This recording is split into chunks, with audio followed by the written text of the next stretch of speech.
ginawa pang mas accessible ang health services para sa mga Pilipino sa tulong ng bagong programa ng PhilHealth. Ang launching pinangunahan mismo ni PBBM at mga kasalukuyan at dating opisyal. Kabilang na si Senator Mar Rojas. Ang detalye sa agenda report ni Pierre Pastor.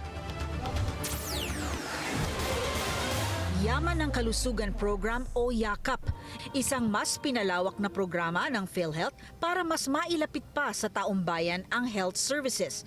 Inilunsad ito kaninang umaga sa pangunguna ni PBBM. Hindi kailangan pumunta pa sa regional hospital, sa tertiary care hospital, sa provincial hospital, kaya naman doon sa mas maliliit.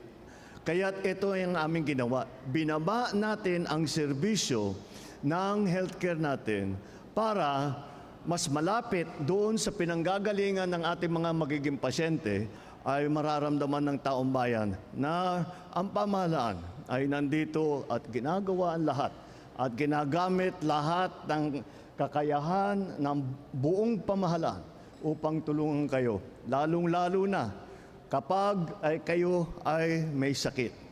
Mahalaga ang YAKAP bilang preventive measure at dahil malapit na ang mga YAKAP Center, magpupursige na ang mga tao na kaagad magpatingin sa doktor. Dahil nais po ng ating gobyernong kayo'y yakapin at ilayo sa sakit. Dahil alam po natin lahat naman tayo di kaila magkakaroon ng sakit o may mga kamag-anak na may sakit. Pero kung tayo po ay magfo-focus doon sa preventive at hindi ho lumala ang ating sakit, yun ho, in terms of economic terms, mas makabubuti rin ho sa ating bansa. Dati nang may programang konsultang sulit at tama o konsulta na inilunsad noong 2021. Pero hindi raw ito gaanong natangkilik dahil inakala ng marami na ito ay isang free consultation project lamang. Kaya pinaigting ang programa at ginawang YAKAP kung saan marami nang idinagdag na libreng health services, check-ups at mga laboratory test. Meron ding cancer screenings at mga gamot na makukuha basta't miyembro ng PhilHealth at nakarehistro sa programang ito. Maglalaan po kami ng 20,000 na credit line kada Pilipino pong may sakit. So hindi lamang po ito sa mga Pilipinong na may maintenance medicine, kundi pwede rin nung i-avail kung kayo ay biglaang magkaroon ng ubo, sipon, pneumonia, para po hindi lumala, mabigyan kayo agad ng sakit at hindi na kailangan magpa-hospital pa.